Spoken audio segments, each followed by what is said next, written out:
Hello, hello. Welcome to Hexen Arcane. I'm Celeste, and we have a great movie for you tonight, which I'm going to talk about in a minute. I do have to talk about this look. It's inspired, if you couldn't tell, by Beetlejuice in celebration of the new movie Beetlejuice, which I have been waiting for a very, very long time. And I want to talk about the movie, but I won't talk about that here. Just know I'm super excited about it. And I had to do kind of a Beetlejuice inspired look just for fun. Because it kind of fits. This is a pretty eclectic episode we have. So it includes a ton of random shorter adventures all thrown together in one episode. It might not seem cohesive, but it will be fun. The movie, though, that we are showing tonight is the 1960 Brides of Dracula, and it stars Peter Cushing, which, of course, makes it amazing. He plays Dr. Van Helsing, and there's some trivia that I wanted to tell you about for a brief minute. I'm actually excited about this one. I do have to say, there is a character in this, one of the characters just creeps me out, this one girl, and I wonder if you can spot which one. She just, something about her expressions she makes and everything just really, really creeps me out. So watching this one was an interesting experience for me, and I'm not easily creeped out. I don't know why that happened, but it did. So a little bit of the trivia is that one of the other actors, David Peel, actually wore lifts in his shoes to make him the same height as Peter Cushing. So David Peel, according to his bio that was out at the time, was listed at 5 feet 10 inches tall, and Cushing is 6 feet tall. So they had to balance it out a little bit. And there was, I won't talk about it now, but the prop department, they put so much effort into making a realistic model bat, but it was lost and it had to be replaced on short notice. And that explains why the bat model, which you'll see in the movie, please look out for that, doesn't look all that great. I won't talk about the ending right now. There's some trivia regarding the ending, but so to make the head vampire look more distinguished than Dracula when you watch the movie, hopefully this doesn't give too much away, David Peel wore a full blonde hairpiece for his role of Baron Meinster. So that's a little bit of trivia, and I think it's a very obvious hairpiece, but tell me what you think. There's some goofs that you should keep a lookout for, so I don't want to talk too much about him just because I feel like it gives it away. But there's a few minor continuity goofs, revealing mistakes or factual errors. So one of the things, it's kind of a miscellaneous thing. I wouldn't really consider it a goof because it seems pretty common in filmmaking. But despite the title of the film, there is no person actually named Dracula in this movie.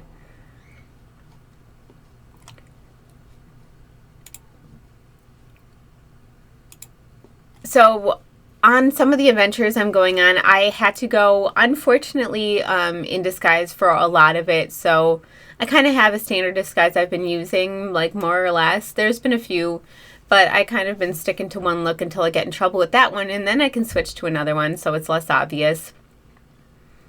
But the more I'm out and about in certain public situations, especially without Morgan, I tend to go in disguise or undercover, incognito, whatever you want to describe it as. Sometimes I was forced to, as you will see in this film as it goes on. But my first adventure, I went to the Fan Expo in Chicago and did a little bit of coverage there. And then, actually, if you remember, I went on the camping trip to Tennessee, and I got some footage on the way back. My hair was in a sort of transition-y process because I did some magic and it wasn't totally wearing off, so it's kind of a weird mixture, but just go with it. I spent the night in interesting accommodations. I went to a cave. Morgan and I went and explored another part in Janesville, and then I went to a ferry event. So all of that is being represented in the segments in this movie. So if it jumps around, that's why. It's just a whole amalgamation of things that I hope you actually really enjoy and end up having fun with us this time. And I'm going to talk a little bit more at the ending about some of the other goofs and trivia that involved the ending of the film after you watch it. So I guess sit back, relax, don't say Beetlejuice 3 times, and enjoy Brides of Dracula.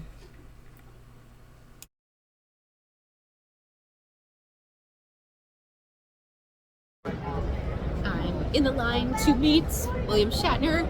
It looks like a drowned rat because it was raining outside and I'm so excited. Thank you guys. Hey guys, you just got it. Hey, this is Bob Anderson with the Windy City Ghostbusters. We're a 501c3 charity right here based in Chicagoland. All of our money that we raise goes to the Laura Beatus Children's Hospital on the south side of Chicago. We do corporate events, birthday parties, parades, conventions, whatever you could possibly think of, we could probably do for you. Who are you going to call, Chicago? Volunteering with the team for 10 years. I think that's so great. I love when... All right, so I am at the Chicago Fan Expo, which I wouldn't normally go to because it's really crowded. And oh my goodness, but I'm in disguise. You know why I'm in disguise right now? It's because I was trying to walk out the door and Morgan changed my hair color and handed me a fake ID. And I said, why are you doing this? And she said, you cannot go to the Fan Expo. And I said, why? And she said, for the same reason you're not allowed in Guam. And I still don't know exactly why, but I'm just going to go with it. So I'm here in disguise. I'm at William Shatner, which maybe not horror, but that's my fandom for sure. I'm a Trekkie all the way. Been looking around, donating to some good causes. There's people here for Ghostbusters. There's people here for Star Trek Star Wars, that are raising money for some good causes. But it is very busy and very crowded. So just a sample of some of the celebrities that are here. Except they are not here right now. Majority of people, I'm here on Friday, majority of people are going to definitely Saturdays, a lot of them Sunday as well. So I'm here on the non-busy day, but look how busy it actually is.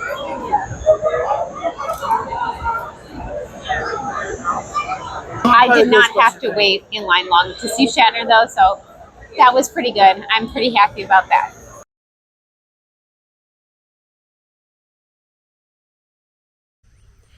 Don't mind the towel, I just showered. I just wanted to show you where I slept last night, which is one of the more interesting places I've stayed in a while. This is in Kentucky at Cave City, and it is part of American history in an interesting way. So it is called Wigwam number 2, but they're actually teepees. Let me give you a view.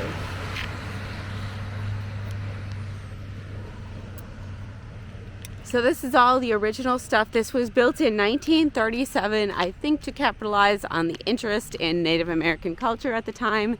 When we moved in, they did acknowledge the cultural appropriation involved in this, which I did appreciate. This is the original main building. I don't think there's anything in it now, but they want to eventually put a little convenience store in there, I think, for guests. But this used to be the gas station / like fast food restaurant thing where like you could get a burger or whatever. And then there is a bunch, like a circle of I think 15 of these teepees, but they called it Wigwam Village because they said Teepee Village was not a great name. I get that. So these are all like, I think, concrete little teepee structures. There's a little playground here, and then there's fire pits, and at night they set fires and people can gather around, hang out, play, sit around a fire and get to know each other. Now these are not fancy accommodations. The stuff in there is all original, which means it's got the original bed, it's got the original flooring. Everyone has a tiny, tiny bathroom. It's nothing fancy. And they did add upgraded accommodations like cable television and wireless internet over the years. But it is still not the fanciest place to sleep. But I thought it was neat, a little bit different. I slept pretty well. The beds are small. It's a single has one double bed. A double has two double beds. They let you bring a maximum of 2 adults and one child under 5 for a single occupancy, and 4 adults or older children and 1 child under 5 or maybe 2 for the double occupancy ones. So they're pretty strict on that. One of the nice things is that they do allow pets up to 75 pounds total. They charge extra for that, but it was nice to be able to bring my dog with. So I'm going to show you the inside of the TV. I'm now on the inside, and it's very small, but I'll give you a view. It's not as small as they make it sound when you first come in here. But there's no windows. There's an air conditioning unit, and there's a TV. There's a little vanity, a chair, a bed, the little radiator, and a stool. And that is the entirety of the room. And then you have this tiny little bathroom, which, sink, toilet, creepy dark shower.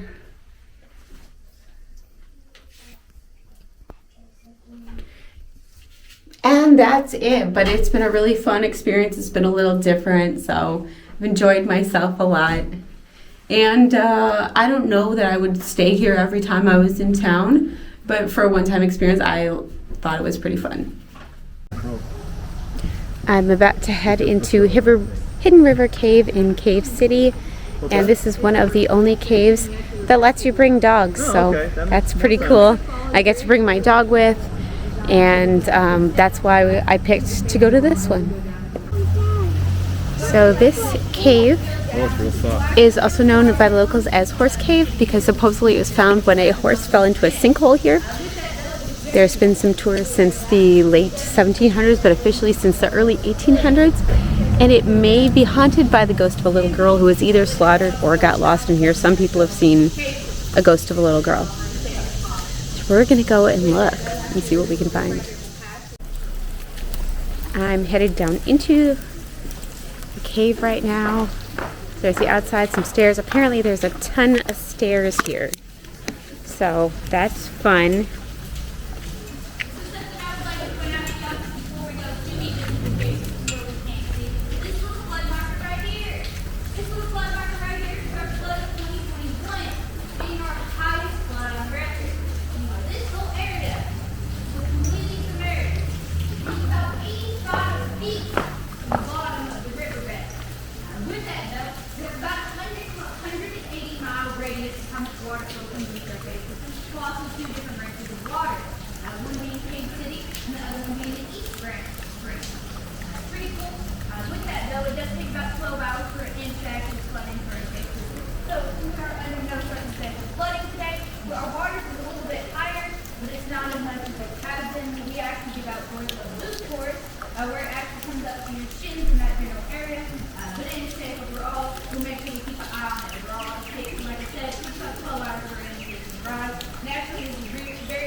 Take a few steps forward.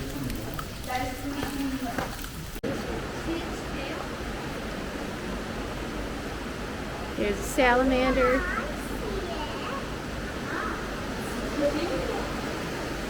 Salamander! I really wish I had not broken my phone.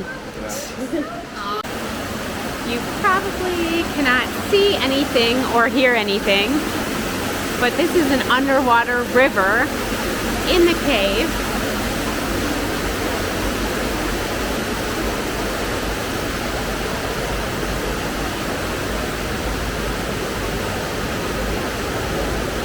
And It's neat, but hard to see.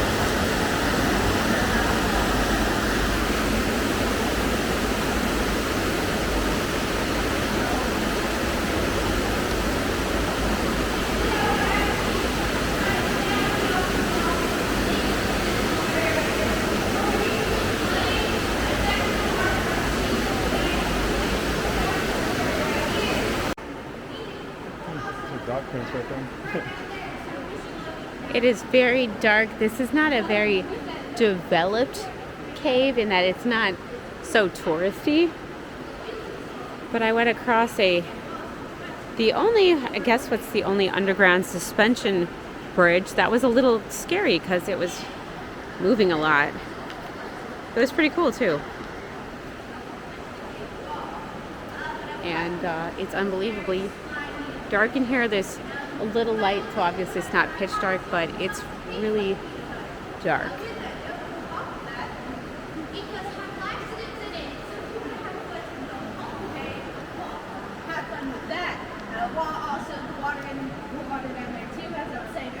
Has laxatives with it and a lot of other things in it.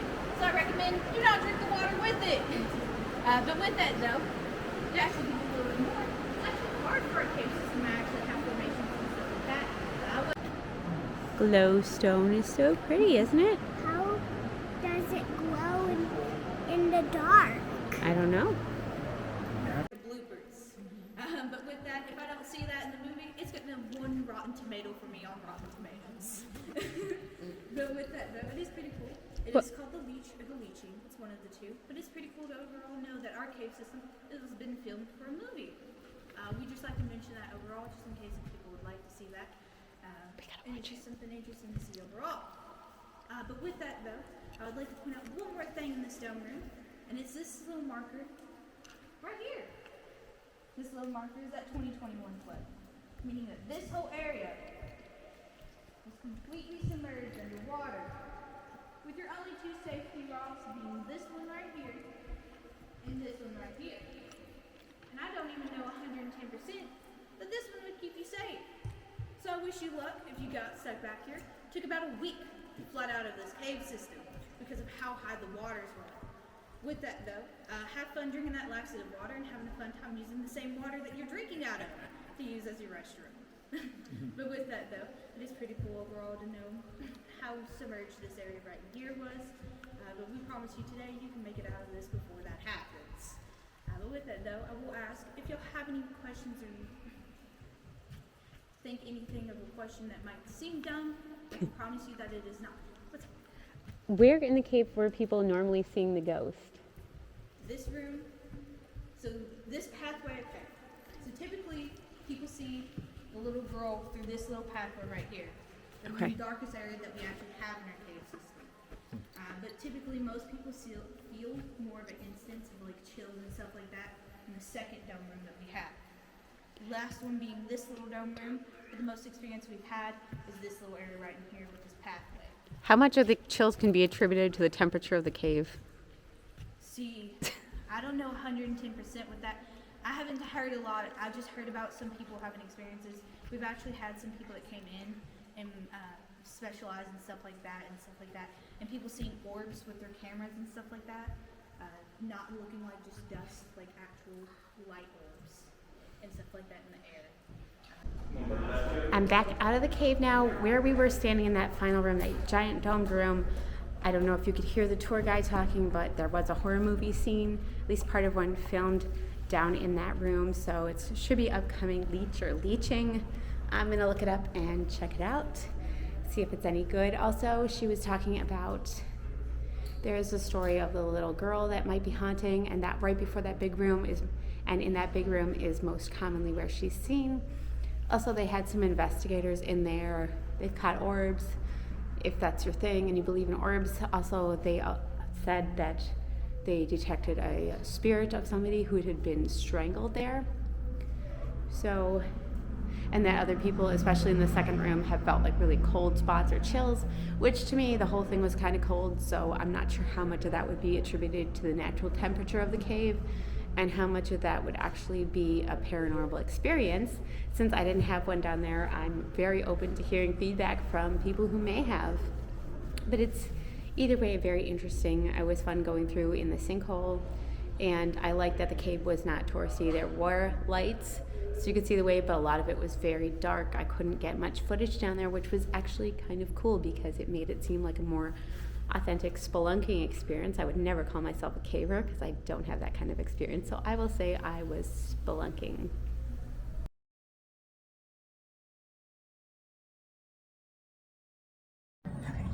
Hey, it's Celeste. I'm here with Morgan.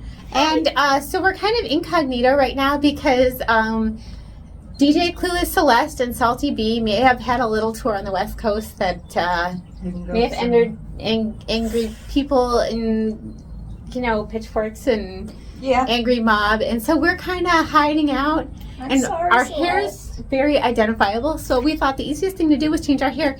And as you see, I'm not wearing my normal clothing style either. Well, I don't know. You totally are. I am. But Morgan, where are we right now? Okay. Have you ever heard of Chief Blackhawk? Yes, I have. We're in his cave that he hid out from the government from. What? So back in the 1850s, we were in Janesville, Wisconsin, by the way. During the 1850s, there were two tribes that were moved, and they were not happy about having to move to Iowa.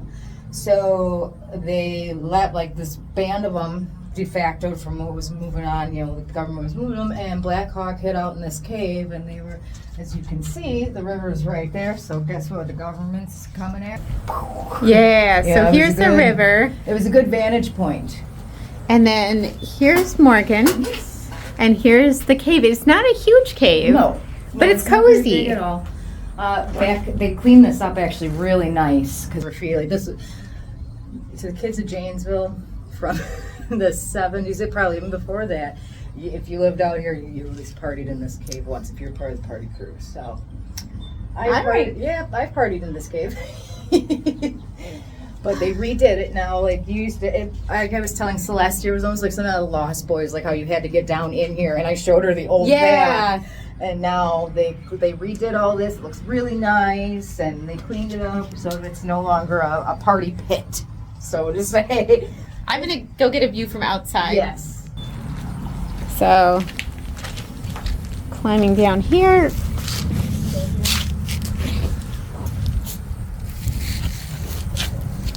And so here we got the water. Here's the cave itself.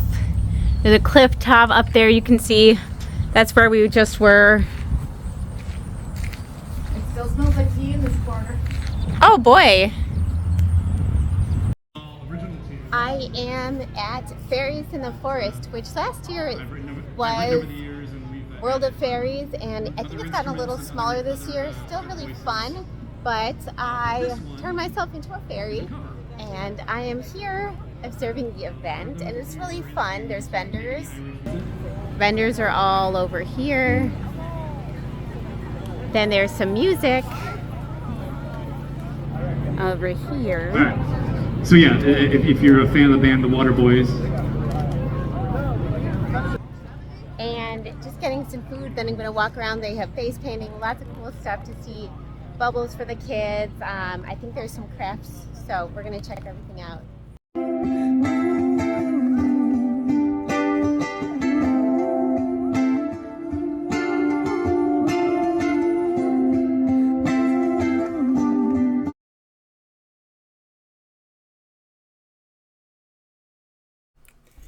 Hey, thank you so much for sticking through all these random adventures and this movie with us.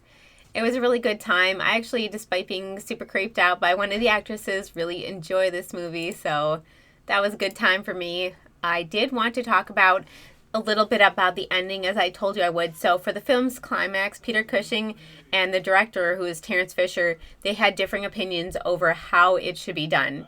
The actor, Peter Cushing, was not happy about the idea of Van Helsing using powers of black magic in order to destroy the Baron.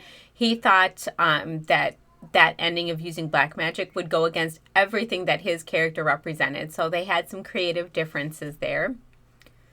And the ending was originally supposed to have the vampire bats destroyed by a swarm of bats. They, as they were going on trying to film it, it ended up that it was too expensive to stage and shoot. So they scrapped it, but the concept of the ending was later recycled, like 3 years later, for the climax of The Kiss of the Vampire in 1963. So if you watch that one, you'll see that they were able to kind of pull it off and incorporate it into that movie. Let's see if there's any more trivia. Let's see, Van Helsing's bag. If you watch the movie, this is not the ending. This is just some more trivia. The bag has the initials JVH. His first name is never mentioned, but in the novel Dracula, Van Helsing's first name is Abraham, so I thought that was interesting. One of the early drafts of the screenplay, Count Dracula was supposed to have returned from the dead at the beginning of the film, and he was then to have been like the main antagonist for the remainder of it, but Christopher Lee refused to reprise his role. He would not do it because he didn't want to become typecast. This was actually one of the last films that David Peel did. In the film, the Baron Meinster and the female vampire had the power to transform off screen into bats, and Meinster cast no reflection in the mirror. In the previous film, Horror of Dracula, Van Helsing specifically denies that vampires have the power to transform, and mirrors are never mentioned. So it kind of messes with the continuity of the lore of vampires there. And Baron Meinster character, he was actually added really late during pre-production. So he was not originally, like I said, they were originally supposed to have Dracula in it. And then that got scrapped because of Christopher Lee. And they created the character of Baron Meinster and added him in. And yeah, we kind of touched on it earlier, but it was called Brides of Dracula. But the character of Dracula doesn't appear. But I think they kept it because Dracula was supposed to appear, except Christopher Lee didn't do it. Maybe they were trying to convince Christopher Lee to join the project by calling it Dracula. But, of course, the Dracula character archetype was played by the Baron. So that's a little bit, just a little minor bit of the fun trivia about this film. I always think those are the fun things. I like to look for goofs. I like continuity errors. And I like just learning a bit about the production and some of the behind the why can I not speak today? Behind the scenes things. And I always find those sort of the more interesting parts of what was going on backstage. You know, not just about the story, but like interesting things that you wouldn't know unless you were there or around or someone told you the story. So those things are super interesting to me and always have been. And like I said, this was a fun one for me to show. I really like showing vampire movies. I love 60s movies. I love Peter Cushing. It was just a great time. And I hope you guys enjoyed all the random adventures that Morgan and I went on. And, of course, we will hex you soon.